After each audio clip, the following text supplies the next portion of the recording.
Pendant que vous étiez assis, je laissais défiler Internet pour vous montrer un peu les naissances actuelles. Et c'est un peu ce qui va sous-tendre cette conférence.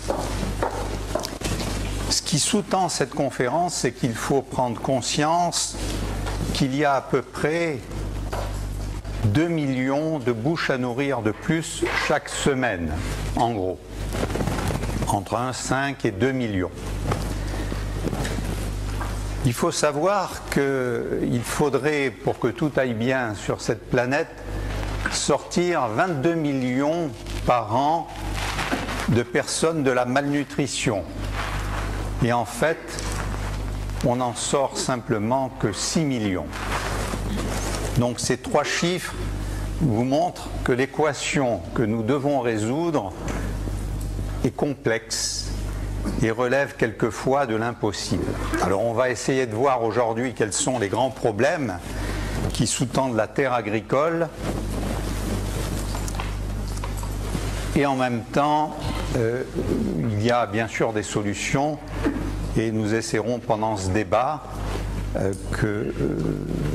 pouvoir entrevoir les solutions qu'il faudrait apporter rapidement dans les 3 décennies qui suivent si on veut résoudre ce problème. Alors il y a des scientifiques parmi vous, mais il y en a d'autres qui ne le sont pas, je vais essayer de façon très grossière de vous définir comment se forme un sol. Parce que si vous n'avez pas notion de ce qu'est un sol, vous ne pouvez pas comprendre vers quelle crise alimentaire nous nous dirigeons. Alors les sols, c'est cet épiderme qui se développe à la surface des continents, sur des roches. Et ces roches qui constituent ces continents, et essentiellement la croûte continentale, c'est-à-dire la partie supérieure, est constituée pour l'essentiel de roches silicatées. Roches silicatées dures, ça veut dire que ce sont des roches constituées de minéraux, et ces minéraux sont constitués eux-mêmes d'atomes, de juxtapositions périodiques d'atomes. Et parmi ces atomes, presque la moitié des atomes sont constitués par de l'oxygène. Alors on imagine un peu ces atomes comme des balles. Et ces balles sont juxtaposées les unes à côté des autres. Alors vous voyez la moitié à peu près en oxygène, un tiers en silicium, et bien sûr en gros les 20% qui restent avec tous les autres éléments, l'aluminium, le fer, le calcium, le sodium, le potassium, le magnésium et bien d'autres. Alors il faut imaginer que ces atomes sont comme des balles, et comme l'oxygène constitue de grosses balles, et que le silicium pour les roches constitue de toutes petites balles, il faut imaginer que les minéraux sont constitués par la juxtaposition de ces grosses balles d'oxygène qui prennent presque tout le volume, avec au milieu quelques autres atomes, dont le fameux silicium. Alors voilà une roche dure, cette photo est prise à Hawaï, c'est une lave qui sort d'un volcan, elle est encore toute fumante et en arrivant à l'océan, vous voyez, tout fume et en se refroidissant, cette roche s'organise, les atomes qui sont à l'intérieur s'organisent en minéraux et ces minéraux, on peut les observer au microscope. Voilà une vue au microscope où on voit la juxtaposition de minéraux bien cristallisés, qui sont des micas, qui sont des feldspaths, qui sont des quartz. Et bien entendu, ce sont des minéraux silicatés. Alors, la juxtaposition dans ces minéraux des atomes s'ordonne, comme je vous le disais, avec ces balles d'oxygène en rouge et ces petits atomes, là, l'atome de silicium en bleu. La façon dont s'organisent les petits atomes et ces balles d'oxygène va dépendre des forces de cohésion qui existent entre l'oxygène et les autres atomes. Alors si on dessine un trait imaginaire qui rejoint le centre de ces balles d'oxygène, on détermine des petits polyèdres qu'on appelle des polyèdres de coordination et au centre desquels, ici c'est un tétraèdre, au centre desquels on voit l'atome de silicium. Plus il y a de sommets dans ces polyèdres occupés par des oxygènes, et moins l'atome qui se situe au milieu sera lié aux oxygènes. Ce qui veut dire qu'il sera plus facile d'enlever un ion, un atome qui est au centre d'atomes d'oxygène nombreux, ce sera plus facile que si vous avez par exemple que 4 atomes d'oxygène. Prenons par exemple cet atome de potassium qui est entouré d'un plus grand nombre d'atomes d'oxygène. Eh bien là, il sera plus aisé de défaire ce polyèdre et de sortir cet atome de potassium. Qu'est-ce qui va détruire ces charpentes, ces minéraux et donc ces roches? C'est l'eau de pluie. Cette eau de pluie qui existe depuis toujours, depuis l'origine de la vie, qui est la vie. Cette eau de pluie est constituée par des petites molécules d'oxygène. En voilà une. Ça, c'est ce qu'on appelle un atome d'hydrogène ou un proton, puisqu'il ne contient qu'un proton. Et donc ces deux atomes d'hydrogène ont une telle affinité avec l'oxygène qu'ils constituent une molécule d'eau très fortement liée, tellement fortement liée que si l'on voulait casser cette molécule d'eau, il faudrait des forces considérables, il faudrait des températures de l'ordre de 2500 degrés pour défaire cette molécule. C'est la raison pour laquelle les molécules d'eau sont ubiquistes dans tout l'univers, sous forme de vapeur, sous forme de glace et particulièrement sous forme d'eau sur notre planète singulière qui est la Terre. Alors pour l'eau, c'est simple. Ces petites molécules d'eau s'assemblent en petites grappes de 4 ou 5 molécules avec des forces moins fortes. On les appelle les liaisons hydrogènes. Elles sont moins fortes que celles qui lient les hydrogènes à l'oxygène. Et ces petits agrégats glissent les uns sur les autres sans arrêt pour donner cette eau fluide. C'est ce qui crée la fluidité. Alors, ces petites molécules vont pénétrer dans les minéraux, dans les petites fissures qu'on ne voit pas souvent, et vont défaire ces minéraux pour constituer un autre matériau à l'intérieur de ces fissures, qui sont pour l'essentiel des argiles. Alors voilà comment ça se passe. Vous avez une petite fissure dans un feldspath. Cette fissure est de l'ordre du 10 milliardième de mètre. Elle est excessivement petite et vous avez des petites molécules d'eau, un flux de molécules d'eau qui passe dans cette fissure et l'affinité de l'hydrogène pour l'oxygène est tellement forte que certains hydrogènes vont rentrer dans la charpente du minéral pour s'acoquiner avec d'autres oxygènes et en faisant cela, en rentrant par effraction dans le minéral, elles vont libérer les autres ions qui eux étaient mal liés à l'oxygène des minéraux et vont les chasser. Et c'est ainsi que le potassium, que le calcium, que le sodium sont chassés des minéraux, remplacés par des atomes d'hydrogène. Et ces autres atomes qui vont être entraînés par le flux jusqu'aux rivières, des rivières jusqu'aux océans, et c'est une des raisons pour laquelle, sinon la raison principale, pour laquelle les océans sont salés.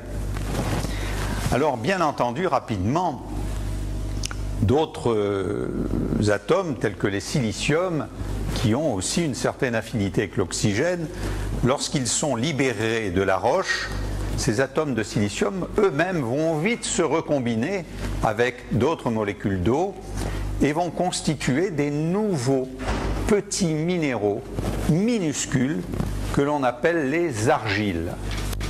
Or ces argiles, ce sont aussi des silicates. Ce sont des silicates en feuillets, comme des valises. dans lesquels on pourrait mettre des tas de choses. Et bien entendu, ces silicates enfeuillés retiennent au passage un certain nombre de potassium, du calcium, du magnésium, du phosphore, etc. pour faire de minuscules petits sandwichs. Et ces petits sandwichs minuscules, de l'ordre de quelques milliardièmes de mètre, ces minuscules sandwichs vont constituer les nutriments qui existent dans le sol et dont aura besoin la végétation pour pousser, pour croître. Alors voilà rapidement au microscope, voilà un minéral qui est altéré en couleur chatoyante, et ben voilà l'argile. L'argile qui se développe aux dépens, au fur et à mesure que le minéral se défait, se délite, il est remplacé par une argile. Voilà une autre vue pour vous montrer un minéral ici silicaté qui se détruit, il y a beaucoup de porosité, et d'autres silicates, des argiles, qui s'organisent ici, liées elles-mêmes en réseau, et ces réseaux ont une grande réactivité avec l'eau. Ainsi, au fur et à mesure que l'eau agit sur les roches, elle les décompose, et petit à petit, on passe de la roche dure à l'argile malléable qui constitue le sol. Alors, ces sols existent sur Terre depuis, on va dire, plusieurs milliards d'années. Ça veut dire que ces argiles étaient là bien avant la végétation, bien entendu. Ces argiles étaient là quand les premières molécules d'eau ont commencé à défaire les roches qui étaient essentiellement des volcans, c'est-à-dire la croûte primitive de notre planète. Alors bien sûr, c'est resté comme ça pendant des milliards d'années, et puis à un moment donné, il y a à peu près 450 à 500 millions d'années, les continents, comme vous voyez, on a reconstitué la planète de cette époque et on voit que les continents ici étaient surtout regroupés vers l'hémisphère sud, alors qu'un planisphère de nos jours vous montrerait que l'essentiel des continents est regroupé vers l'hémisphère nord.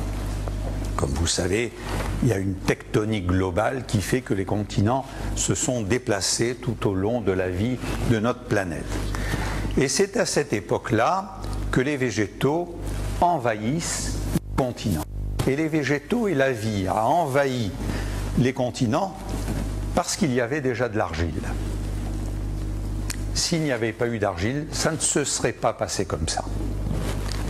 Donc le sol est à la base de la conquête des continents par la vie et essentiellement par la vie végétale. Alors, on a reconstitué, des tas de géochimistes ont reconstitué ce qui était l'atmosphère de notre planète au cours des âges. Et à cette époque, il y a 450-500 millions d'années, on voit que l'atmosphère de notre planète était beaucoup plus riche en gaz carbonique, CO2, qu'elle ne l'est actuellement. Alors au fur et à mesure que la végétation a envahi ces continents, et surtout les végétaux vasculaires, les arbres, la photosynthèse s'est mise en marche et a commencé à capter du CO2 pour le transformer en matière, en arbres, en végétaux, et à rejeter en même temps de l'oxygène. Et c'est ainsi que, au cours des temps géologiques, la quantité de CO2 de l'atmosphère a diminué pour arriver autour du Carbonifère à des valeurs presque aussi basses que celles que nous avons de nos jours. Alors je voudrais qu'on s'arrête un tout petit peu sur cette photosynthèse, parce que la végétation joue un rôle considérable pour la vie de l'humanité.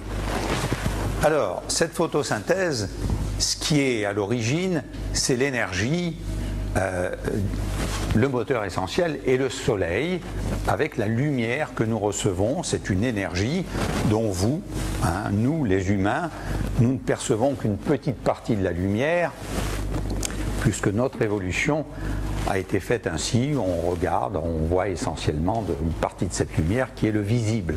Mais comme vous savez, la lumière, c'est un spectre très large qui va des rayons gamma les plus offensifs, qui heureusement sont arrêtés par la haute atmosphère, jusqu'aux ondes radio, micro-ondes, celles de nos fours. C'est-à-dire, c'est des petits grains de lumière qui vibrent soit très rapidement, en courte longueur d'onde, soit beaucoup plus lentement, et ce sont les courtes longueurs d'onde qui sont excessivement agressives.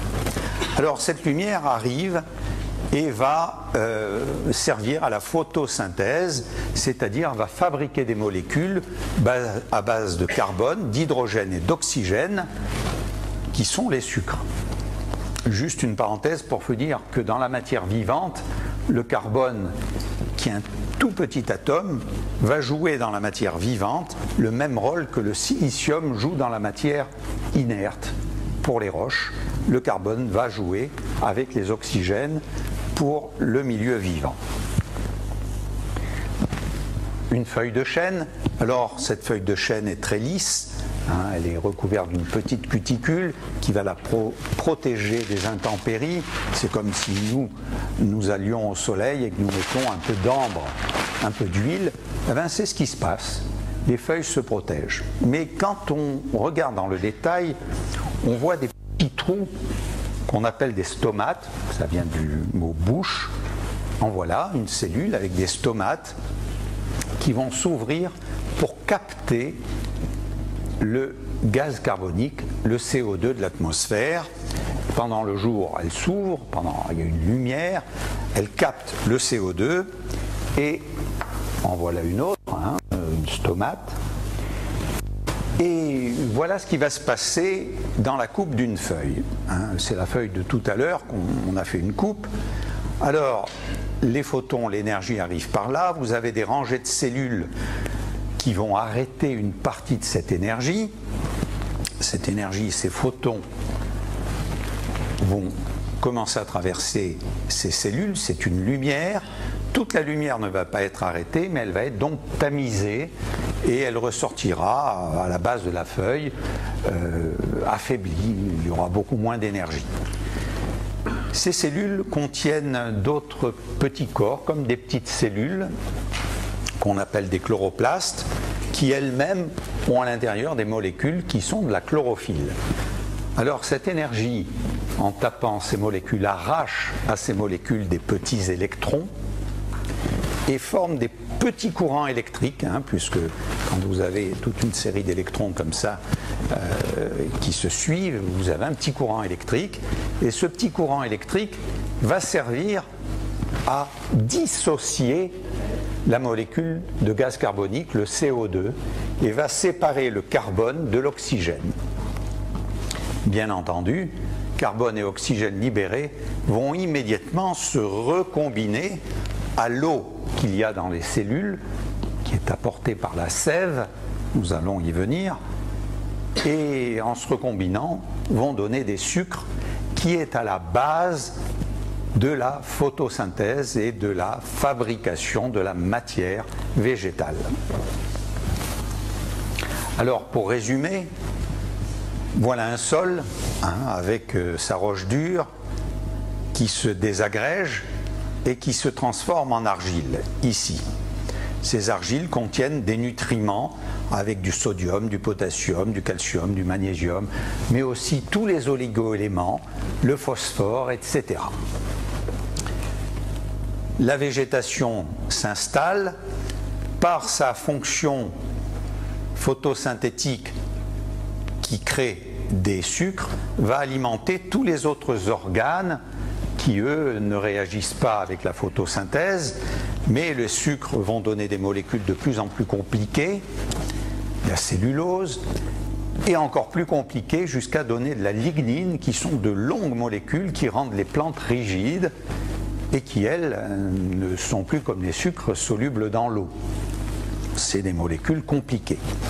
Mais c'est grâce à cette photosynthèse que toute l'usine végétation se forme.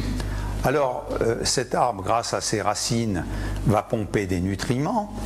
En même temps qu'il pompe des nutriments, il pompe de l'eau, bien sûr. C'est la sève qui va monter et qui va permettre à la végétation de prospérer. Bien sûr, vous le savez, la végétation à son tour va libérer selon les saisons un certain nombre de débris végétaux à la surface du sol. Ces débris vont se fragmenter et vont être fragmentés en petits éléments de plus en plus petits par une multitude de bactéries dont le rôle est celui d'être de véritables mécaniciens qui vont démonter sans arrêt pour remonter cette matière organique en molécules qui, elles, seront assimilables par les plantes. Et c'est parce qu'il y a cette vie dans ce sol que le sol lui-même peut se constituer en un horizon humifère, un horizon argileux et un horizon qui assure la transition avec la roche dure. Voilà comment végétation et sol vivent en copropriété, et ce sont ces sols que nous avons aujourd'hui et qui constituent un milieu excessivement dynamique, excessivement vivant.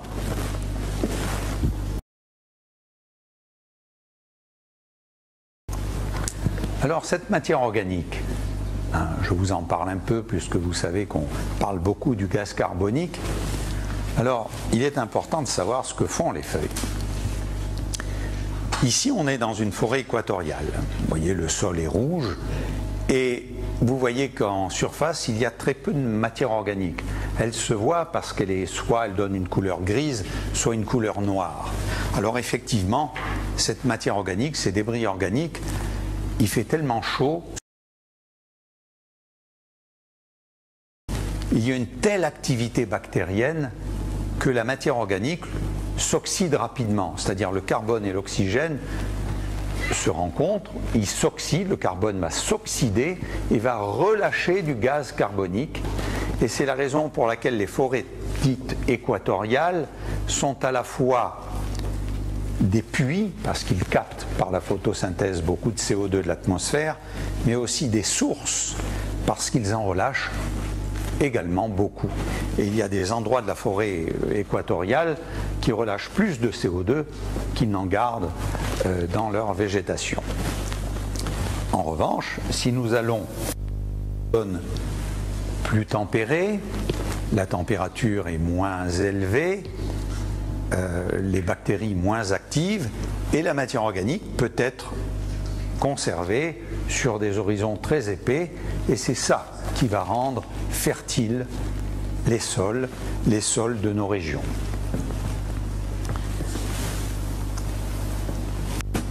Tout ça pour vous expliquer, alors je ne vais pas vous le commenter, mais voilà ce qu'est un cycle dit du carbone. Alors je vous ai mis en partie grasse parce que comme on en parle sans arrêt dans les journaux, il faut que vous sachiez, un cycle, en général, il y a autant d'entrées que de sorties. Un cycle, c'est l'équilibre. Bon, alors les gens crient parce qu'ils disent on nous a déséquilibré notre cycle. Ce qu'il faut savoir, c'est que rien sur Terre ne reste longtemps à l'équilibre. On est dans une planète du non-équilibre. Donc, c'est pas trop grave si ça se déséquilibre. De toutes les façons, c'est obligé de se déséquilibrer. Le problème, c'est qu'il n'y ait pas trop d'excès dans un sens ou de l'autre. Alors, ce qui fait le déséquilibre du cycle de carbone et qu'on attribue essentiellement à l'action anthropique, c'est que dans l'atmosphère s'accumule à peu près chaque année 7 gigatonnes, milliards de tonnes de carbone par an, dont la moitié est repompée immédiatement par les océans ou par la végétation ou par nous-mêmes. Alors si l'on regarde ce qui se passe dans le sol, et il y a très peu de choses là-dessus. Quand on détaille ce qui se passe dans le sol, je vous passerai la complexité de ce schéma, mais ce qu'il faut savoir, c'est que par érosion, par utilisation des sols, on libère entre 2 et 3 gigatonnes par an de carbone. Et cela est rarement avancé. On vous parle des combustibles fossiles, on ne vous parle jamais de la destruction de la matière organique des sols, ni de la destruction de la végétation.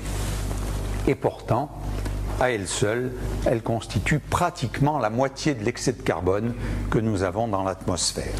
Alors je résume, voilà une roche, une lave, qui est récente à l'île de la Réunion.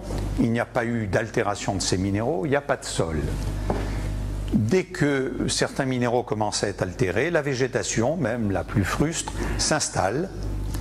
Pour une coulée un peu plus ancienne, l'altération des minéraux est un peu plus avancée. Vous voyez que la végétation est plus dense. Et enfin, pour une coulée un peu plus ancienne, où les minéraux ont eu le temps de s'altérer en argile, vous avez une vraie forêt tropicale qui s'installe dessus. Voilà encore une image à Hawaï pour vous montrer ici une vieille coulée sur laquelle la végétation s'est installée et une théorie de petits cratères très récents sur laquelle l'altération n'a pas encore œuvré. On résume, une roche dure pénétrée par l'eau, elle donne de l'argile, en même temps s'installe une végétation qui à son tour libère de la matière carbonée, de la matière organique, et l'ensemble constitue le sol tel qu'il fonctionne depuis des centaines de millions d'années, depuis des millénaires. C'est le sol sur lequel la végétation s'est ancrée. Alors, ce qui fait la caractéristique du sol, c'est ces petits minéraux argileux. Alors ces petits minéraux argileux, je vous l'ai dit, c'est comme des valises. Ça s'ouvre, ça peut absorber des molécules d'eau qui viennent se loger autour des nutriments, des gros atomes qui sont entre ces feuillets d'argile. Et lorsque ça prend des molécules d'eau, ça gonfle. Lorsque ça perd des molécules d'eau pendant la sécheresse, ça se rabat. Et l'humectation et ces cycles d'humectation et de dessiccation font que l'argile va s'orienter, va s'agréger pour former une vraie structure qui est la structure du sol, et cette structure est capitale parce que les gens ne se rendent pas compte que le sol est un milieu vivant qui a une structure propre, et c'est grâce à cette structure que les cultures peuvent pousser, que les racines peuvent pénétrer, peuvent aller puiser leurs nutriments, et c'est comme ça que la vie s'est développée et que la fécondité a pu envahir notre planète. Alors, regardons un feuillet d'argile. Voilà ici ces petits tétraèdres de silicate, là, voilà un feuillet, un autre feuillet d'argile, voilà un nutriment qui est entre ces feuillets, et l'hydratation, c'est des petites molécules qui, elles, rentrent également, là, par effraction, et s'installent autour de ces cations, vont hydrater ces cations, et vous voyez que l'augmentation de volume ici est considérable par rapport à cette partie. Ça peut doubler le volume des argiles, tripler, quadrupler le volume des argiles. Et quand c'est tellement plein d'eau, ça peut donner ce qu'on appelle vulgairement des sables mouvants. Voilà un sol structuré, avec une structure. À la base, vous avez des structures en polyèdre, et quand vous montez vers le sommet, c'est-à-dire là où il y a encore plus d'hydratation, la structure devient plus petite, plus fragmentée, et c'est à travers ces vides entre ces mottes, entre cette structure du sol, que s'installent les racines de la végétation pour puiser ces nutriments. Alors, bien entendu, les sols ne seront pas les mêmes là où il pleut beaucoup que là où il pleut peu. Ils ne seront pas les mêmes là où il fait froid que là où il fait chaud. Et alors, bien sûr, il y a autant de sols qu'il y a de climats, autant de sols qu'il y a de microclimats. Alors, pour faire simple, les gens font des cartes comme ça. Pour faire simple, si on parle d'équateur, rapidement, en équateur, on a des sols très épais, plusieurs centaines de mètres d'épaisseur, uniformément rouges, du moins pour un œil non inverti. Et vous voyez un petit horizon humifère très faible. Alors, il y a bien sûr une structure, là on ne la voit pas, elle est très fine, c'est une structure équivalente à celle de tête d'épingle, juxtaposée, une structure très fine qui fait que c'est un véritable buvard, c'est une sorte de filtre, l'eau la pénètre profondément et presque toujours.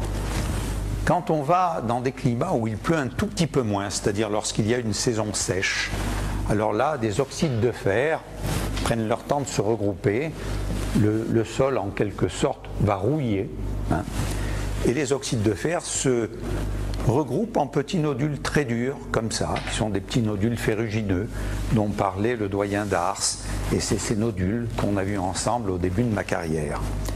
Alors si vous laissez le temps à ces nodules de se juxtaposer, de s'indurer les uns, de se coalescer, au fur et à mesure, ces nodules vont donner des horizons très indurés, qu'on appelle des cuirasses ferrugineuses, et qui sont un véritable fléau pour la culture en Afrique. Parce que là, vous avez beau donner des coups de pioche, rien n'y fait, hein, c'est encore plus dur que le béton. Si vous allez dans des zones où à ce moment-là, la saison sèche est trop longue, les oxydes de fer n'ont pas le temps de quitter les argiles, vous avez des argiles ici très bien structurées, et elles sont tellement gonflantes, ces argiles, qu'elles bougent sans arrêt. Et ce mouvement de retournement arrache à la roche au-dessous des petits fragments, hein, et c'est un sol qui bouge. C'est pour ça qu'on l'appelle le vertisol. Vertirer, qui veut dire bouger, retourner. Enfin, dans les zones arides, vous voyez qu'il y a peu de sol, ils sont salés, on voit les croûtes de sel à la surface, mais la nature fait qu'il y a toujours une plante pour s'adapter à de tels milieux. Alors là, c'est très important, parce que ce désert n'a toujours pas existé. Autrefois, autant il y avait ici d'autres climats et d'autres végétaux. Donc l'adaptation des plantes au type de sol est importante, nous y reviendrons peut-être pendant ce débat. Enfin, dans nos sols tempérés, on a une argile brune, riche en matière organique, ce qui fait la fertilité de nos sols. Plus au nord, il y a tellement de matière organique qui s'accumule au sommet du sol que cette matière organique, avec l'eau, finit même par faire des acides organiques qui vont détruire une partie de l'argile, la dissoudre, et cette argile va migrer plus en profondeur et laissant sur place des grains de quartz résiduels, on appelle ça des pots de sol, pour vous donner un petit aperçu. Mais je vous disais que ces sols existent depuis longtemps, et au cours de la vie de la planète, les climats ont évolué. Vous savez que notre planète a été un moment recouverte, il y a bien longtemps, entièrement de glace. Vu de l'extérieur et de l'espace, c'est un énorme glaçon. Et puis d'autres fois où elle était tellement chaude qu'elle paraissait être recouverte de désert. Alors les sols ont suivi un peu cette évolution de la planète. Quand vous avez une glaciation et que vous avez des glaciers qui se mettent en place, ces glaciers sont de véritables rabots. C'est-à-dire, ils détruisent tous les sols, ils rabotent tous les sols comme de vulgaires copeaux, et pour ne laisser que la roche dure. Ça veut dire que quand les glaciers vont fondre, à nouveau, ces roches vont s'altérer et se transformer en sol. Alors, juste pour vous dire, la dernière glaciation en Europe septentrionale, c'est il y a 10 000 ans. Ça veut dire qu'il y a 10 000 ans, il n'y avait pratiquement plus de sol dans le nord de l'Europe. Et que c'est après la fonte, il y a 10 000 ans, de cette dernière calotte, c'est une période glaciaire qu'on appelait le Wurm qui a duré 100 000 ans. Avec des soubresauts, bien sûr. Le dernier soubresaut s'est terminé il y a 10 000 ans. Ça veut dire que les sols que nous avons en Europe épais de 1 à 2 mètres ont 10 000 ans. Il faut à peu près 10 000 ans pour faire un sol d'une épaisseur de 1 à 2 mètres. Si nous allons dans les régions désertiques, qu'est-ce que nous voyons? Nous voyons des petites buttes résiduelles. Quand on les examine de près, on voit que ces buttes sont des sols de pays beaucoup plus humides que l'on trouve aujourd'hui en Équateur. Donc ça veut dire que là aussi, les déserts n'ont pas été toujours des déserts, c'est ce que je vous expliquais il y a 2 minutes. Alors, je voudrais m'arrêter 2 minutes sur la limite entre la savane et la forêt. Je vous disais que la photosynthèse forme des sucres. Et il y a certains végétaux qu'on appelle des végétaux en C3, dont les premières molécules sont constituées par 3 molécules de sucre. Donc on les appelle les plantes en C3. Tous les végétaux, tout ce que nous avons dans les pays tempérés, sont des plantes en C3. En revanche, dans les savanes, ce sont des plantes en C4. Ce sont des plantes, vous avez vu tout à l'heure mon schéma, où des fois le CO2 s'appauvrissait, surtout dans l'atmosphère, dans les périodes les plus récentes. Et les plantes, pour pouvoir s'adapter à cette raréfaction du gaz carbonique dans l'air, ont commencé à puiser plus de CO2 et former les plantes en C4. Ces plantes en C4 ont donc 10 à 15 millions d'années au plus. Avant, elles n'existaient pas. Donc cette adaptation.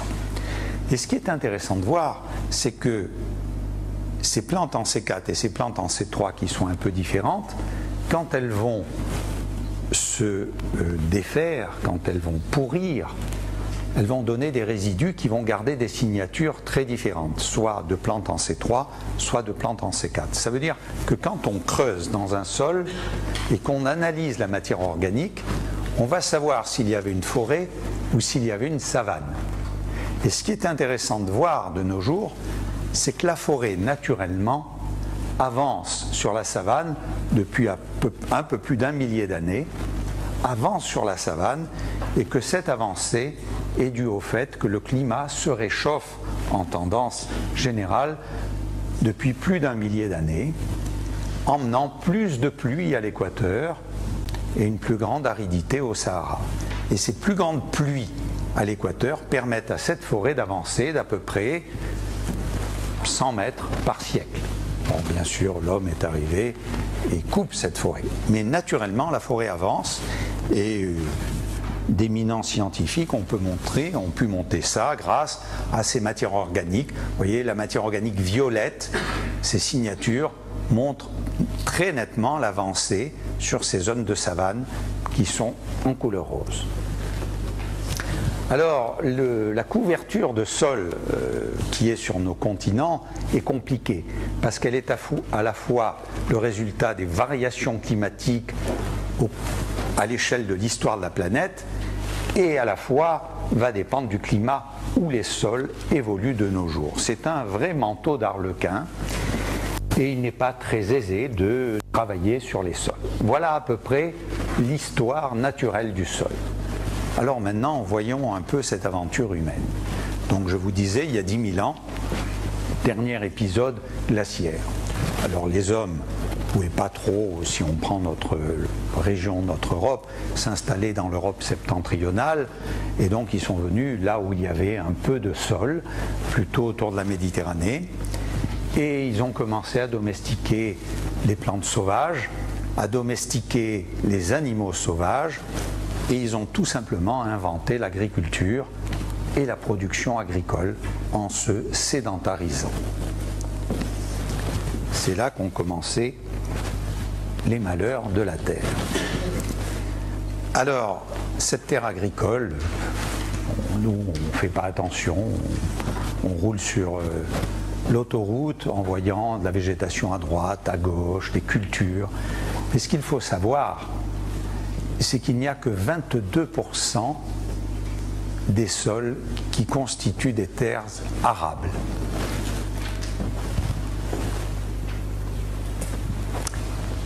que 22%. Parce que sinon, les sols sont sur des pentes trop fortes, ou situés dans des climats trop secs, ou trop froids, ou trop peu épais pour être cultivés, ou trop pauvres, ou trop humides. Et ce ne sont donc que 22%, c'est-à-dire 3 milliards d'hectares qui peuvent être cultivés. Pas plus, pas moins. Et on doit faire avec ces 3 milliards d'hectares. Et à côté de ça, on a une démographie qui va atteindre entre 9, les derniers chiffres c'était 9,6 milliards d'habitants d'ici la fin du XXIe siècle. En gros, il faut doubler la production agricole dans les 10 ans qui viennent. Quand vous entendez à la télévision des gens qui vous expliquent qu'on peut nourrir avec ce qu'on a aujourd'hui 12 à 14 milliards de personnes, c'est entièrement faux. C'est même criminel de dire ça à la télévision. Alors bien sûr, le génie humain a fait qu'on a tiré profit. Chaque lopin de ces 22%, on fait des terrasses partout, des collines entières sont couvertes de terrasses.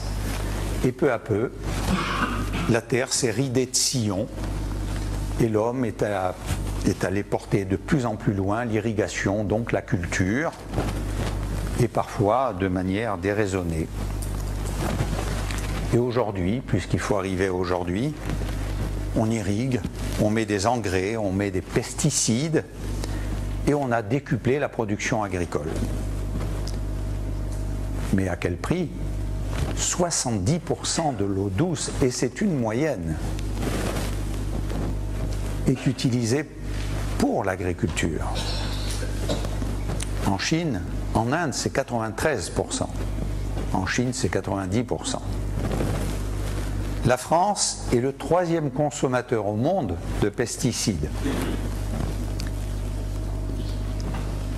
Ces pesticides restent dans le sol parce qu'eux aussi sont des molécules organiques et ils vont se coller sur les argiles. Vous savez, les argiles, ces petites valises,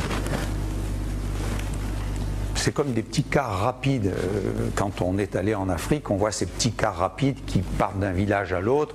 Il y a des gens sur le toit, il y a des gens dedans, il y en a qui sont accrochés sur les côtés, sur le marchepied, il y a des gens partout. Eh bien, l'argile, c'est un peu un car rapide. Elle a des molécules partout.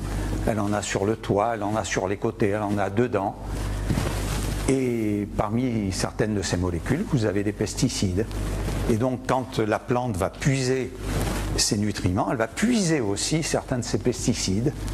Et vous avez comme ça des pesticides qui restent accrochés à ce que vous mangez. Et ce que vous mangez rentre chez vous et vous les trouvez dans vous. En 2004, il y avait une association, une ONG, qui avait analysé le sang de certains ministres de l'Environnement et ils avaient trouvé des excès considérables de pesticides organochlorés. Prenez ce qui se passe à la Martinique actuellement, c'est ça, avec le chlordécone, il y en a jusqu'à 20% dans certains sols. Alors la concentration des métaux, il y a eu des gens qui m'ont dit oui mais les métaux c'est aussi important. Alors il faut savoir que d'abord le sol concentre naturellement les métaux.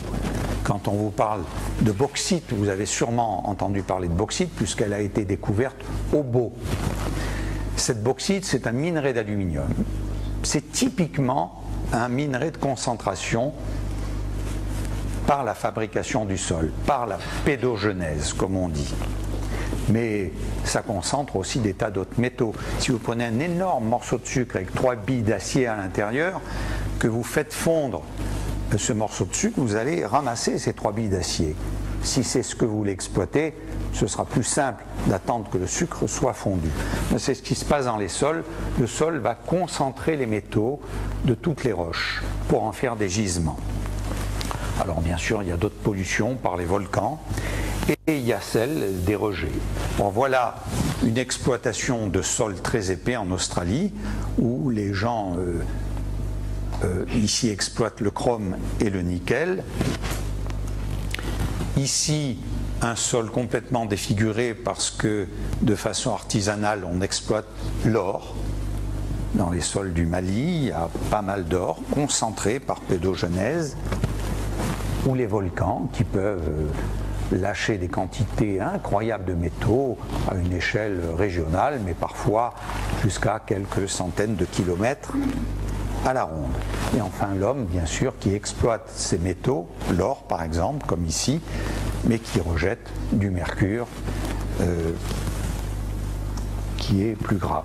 Enfin, la FAO pense que l'homme rejette jusqu'à 2 millions de tonnes de déchets de toutes sortes chaque jour. Alors, pour manger, il faut faire des champs, donc on déforeste. Alors, voilà un paysage français. Il ne reste plus beaucoup de forêts. Et en plus, vous voyez que c'est labouré le long de la pente. Au lieu, ça aurait pu être labouré le long des courbes de niveau. Pas du tout. On laboure le long de la pente. Comme ça, l'eau de ruissellement ira beaucoup plus vite. Et vous allez voir ce que vous allez trouver comme nutriments dans les ruisseaux. Voilà ici ce qu'on appelle un front pionnier en Amazonie. Alors on enlève la forêt, on l'exploite pour faire des champs essentiellement. Alors c'est 10 à 14 millions d'hectares de forêt qui sont détruits chaque année. Pour vous donner une idée, c'est en gros toute la forêt française qui chaque année disparaît.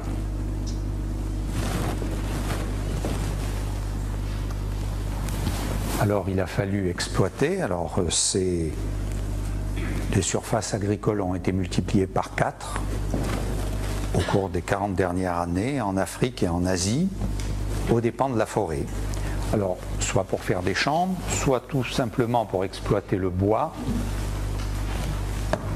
cette table, soit parce que c'est parti en fumée. Hein. Mais quand ça part en fumée comme ça dégage du CO2, bien sûr. Mais le sol n'est pas mort, parce qu'il y a une vie à l'intérieur qui n'a pas été détruite. En revanche, quand on laboure, c'est autre chose. Alors la déforestation, quelles sont les conséquences? Je vous disais que c'est 25 à 50, maintenant on est à peu près sûr que c'est 50% de perte de carbone du sol. Le labour augmente l'oxydation. Alors effectivement, vous déforestez. Vous déforestez, c'est parfait. Les rayons du soleil arrivent dans le sol. À 20 cm, la température du sol augmentée de 10 degrés Celsius. Les bactéries qui sont là se multiplient et oxydent la matière organique. Si vous labourez là-dessus pour aérer la terre, vous l'aérez effectivement. Vous faites rentrer de l'oxygène qui brûle la matière organique, qui l'oxyde. C'est catastrophique.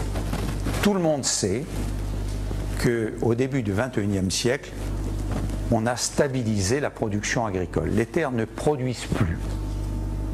Voilà, on a stabilisé la production. Alors des gens de l'INRA sont venus, ont rajouté de l'eau, ça n'a rien fait. Ils ont rajouté des engrais, ça n'a rien fait. Puis il y a un petit chercheur qui est venu, qui a rajouté de la matière organique et hop, la production est repartie. Donc la vraie fertilité du sol, c'est la matière organique. Plus vous faites des labours, on fait des socles de charrue comme ça maintenant, plus ça vous donne l'impression de remuer la terre, vous allez faire du bien, eh bien vous tuez le sol en fait, et vous oxydez la matière organique. Il faut savoir que quand vous coupez une forêt, c'est des centaines, voire des milliers d'années que vous avez pour reconstituer la matière organique. Bien sûr, on perturbe le régime des pluies. Tout le monde sait que si on coupe une partie de la forêt amazonienne, on va complètement chambouler les pluies dans cette zone. Qui dit les pluies, dit ce que les fleuves apportent aux océans, dit toute l'écologie du système et dit même les courants marins. Donc n'oubliez pas que rien n'est linéaire, tout est en déséquilibre et que lorsque vous agissez sur A joue sur B, qui joue sur C, et vous avez toujours une rétroaction, on appelle une rétroalimentation de C qui va jouer sur A. L'augmentation de la température du sol, donc tout l'albédo, c'est-à-dire toute la réflexion de l'énergie envoyée par le Soleil, par la planète, par notre Terre, est changée, et les sols peuvent se saliniser. Alors là, j'ouvre une parenthèse pour dire ce qui se passe en Australie, rapidement. En Australie, il y a de magnifiques forêts d'eucalyptus. Alors l'agriculteur est arrivé, s'est installé, il a commencé par mettre son bétail sous la forêt. Bon, ça se passait bien. Et puis il a vu qu'en coupant les arbres, on augmentait l'herbe. Le pâturage devenait plus gras d'un tiers. Et bien entendu, bovins et ovins ont profité puisqu'on avait 2 tiers de plus de viande. Donc l'équation était simple, on tue les arbres et on obtient plus de viande. Parfait, on a fait ça. Qu'est-ce qui est arrivé? Au bout de 2-3 décennies, les pâturages ont commencé à se saler et à dépérir, et même à certains endroits se brûler à cause du sel. Qu'est-ce qu'il y a eu? Il y a eu tout simplement une chose simple. Quand vous allez à la plage, le soir, même si vous ne vous êtes pas baigné, vous avez besoin de vous rincer les cheveux. Vous avez les cheveux poisseux, parce que vos cheveux ont retenu ce que la petite brise portait comme embrun, comme sel, ça servit de filtre, et donc vous nettoyez. Vous n'avez été qu'un petit filtre, parce que ces embruns pénètrent jusqu'à 150, en terrain normal, 150 km à l'intérieur des terres. C'est entre 150 et 350 kg à l'hectare de sel qui est déposé par an sur les terres. Alors dans nos pays où il pleut beaucoup, le sel va en profondeur, pas loin de la nappe, hein, il reste là et il dégage les horizons de surface. Si c'est très humide, c'est envoyé dans nos ruisseaux et nos ruisseaux, ça retourne à l'océan, c'est un cycle. Mais bien entendu, quand vous avez des arbres avec des racines, un arbre, ça pompe. Un arbre en plein été, un de nos chênes, ça pompe 400 litres par jour. Par jour. 400 litres par jour. Si vous tuez cet arbre, la nappe augmente, puisqu'on ne pompe plus naturellement dedans. Les racines ne pompent plus. Donc la nappe remonte les sels, arrive presque à la surface, la capillarité fait le reste, et le sel envahit totalement le sol. Sur 350 millions d'hectares irrigués, aujourd'hui, 50 millions d'hectares ne peuvent plus servir à la culture. Et il faut savoir que pour nourrir notre planète, on a besoin d'augmenter de 800 milliards de mètres cubes dans les 10 ans qui arrivent l'irrigation, c'est-à-dire 10 fois le débit du Nil. Où va-t-on? L'Australie, qui a 6 millions d'hectares de sol salé, prévoit en 2050 d'en avoir 17 millions d'hectares. Continuons comme ça.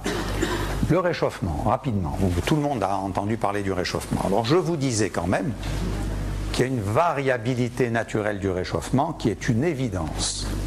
Ceux qui ne la voient pas ne veulent pas la voir. Le climat se réchauffe depuis un millénaire. On en a des preuves dans la végétation, on en a des preuves au niveau des sols et il y a d'autres preuves au niveau de sédiments. Là-dessus, l'action de l'homme est intervenue sur la variabilité climatique et bien entendu, depuis 1975, a augmenté cette tendance naturelle, a exacerbé et depuis une quarantaine d'années, effectivement, le rôle de l'homme apparaît. Et ce qui est dramatique, c'est que ça risque de nous faire passer un seuil au-delà duquel les événements ne peuvent plus revenir en arrière. Ils vont créer une fluctuation qui risque d'emmener un grand déséquilibre. Alors, on sait que les gaz à effet de serre, c'est le CO2, mais ce qu'on ne sait pas, c'est que le méthane, le CH4, la molécule de méthane, a un effet de serre 30 fois supérieur à celui du CO2, que l'oxyde nitreux a un effet de serre 150 fois plus important que le CO2, et que la vapeur d'eau a un effet de serre de 250 fois celui de la molécule de CO2. Alors, le sol produit du CO2, du méthane, de l'oxyde nitreux et de la vapeur d'eau, et il en repompe autant. Donc en fait, le sol, c'est le plus grand moteur du monde, et c'est lui qu'il faut réguler en premier. je vous passe ça, mais je vous donne quelques chiffres. Les fertilisants azotés contribuent de 5 à 25% au flux mondial d'oxyde nitreux N2O vers l'atmosphère. On pense que d'ici 60 ans, les calculs montrent que ça doublera. Quand on moissonne, ce qu'il faut savoir, c'est que pour l'instant, on enlève les grains et quelquefois la paille. Mais une plante, pour vivre, ça pompe des nutriments. Quand ça pompe des nutriments, ça les stocke également. Donc, toute la matière organique, tous les végétaux qui ne retournent pas, toutes les pailles qui ne retournent pas au sol, c'est ça de moins comme nutriments ou comme matière organique au sol. Et on verra pour les biocarburants de deuxième génération, c'est une catastrophe. Alors pour le méthane, c'est pareil. Alors on voit que le méthane, la concentration en méthane de l'atmosphère croît de 1% par an, c'est-à-dire pas loin de 80 millions de tonnes, et que le flux qui provient de ces rivières est estimé jusqu'à 60 millions de tonnes. Donc l'excès de méthane qui est dans l'atmosphère, et je vous ai dit c'est 30 fois l'effet de serre par rapport au CO2, est dû essentiellement à la plantation des rizières inondées.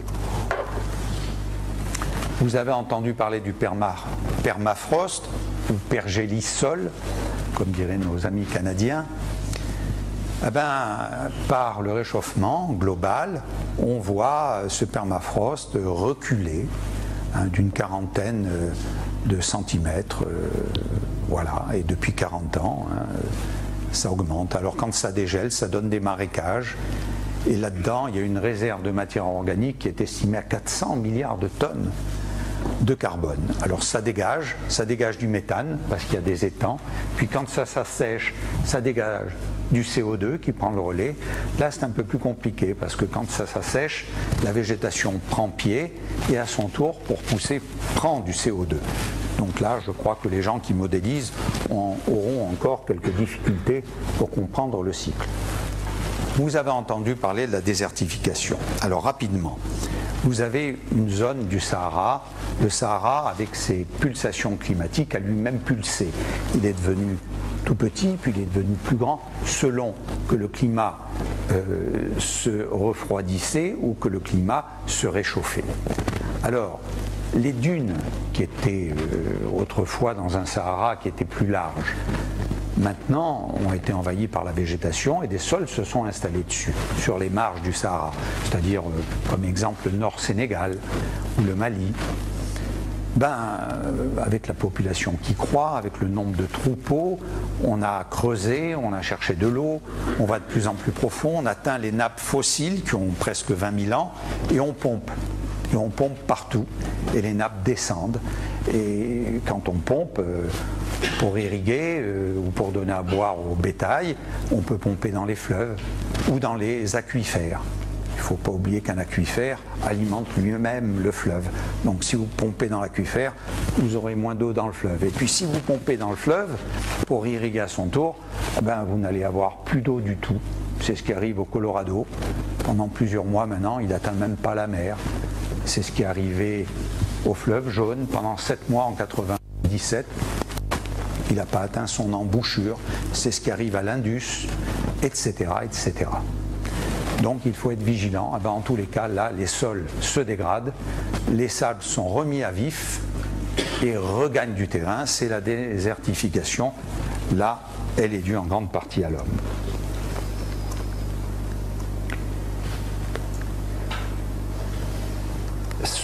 Je l'ai dit. Alors les biocarburants et la chimie verte, on en parlera peut-être au débat, mais il faut savoir que rapidement, avec le biocarburant, on va créer là une concurrence très grave pour l'alimentation. Donc on en parlera peut-être, mais il faut savoir qu'on ne peut pas dire et décréter on va faire du biocarburant et on fait feu de tout bois. Non. Il faut être très prudent là-dessus.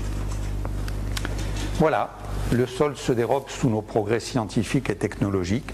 Je vous ai dit, dans la prochaine décennie, il faut doubler la production agricole. La charge par hectare de terre arable augmente inexorablement.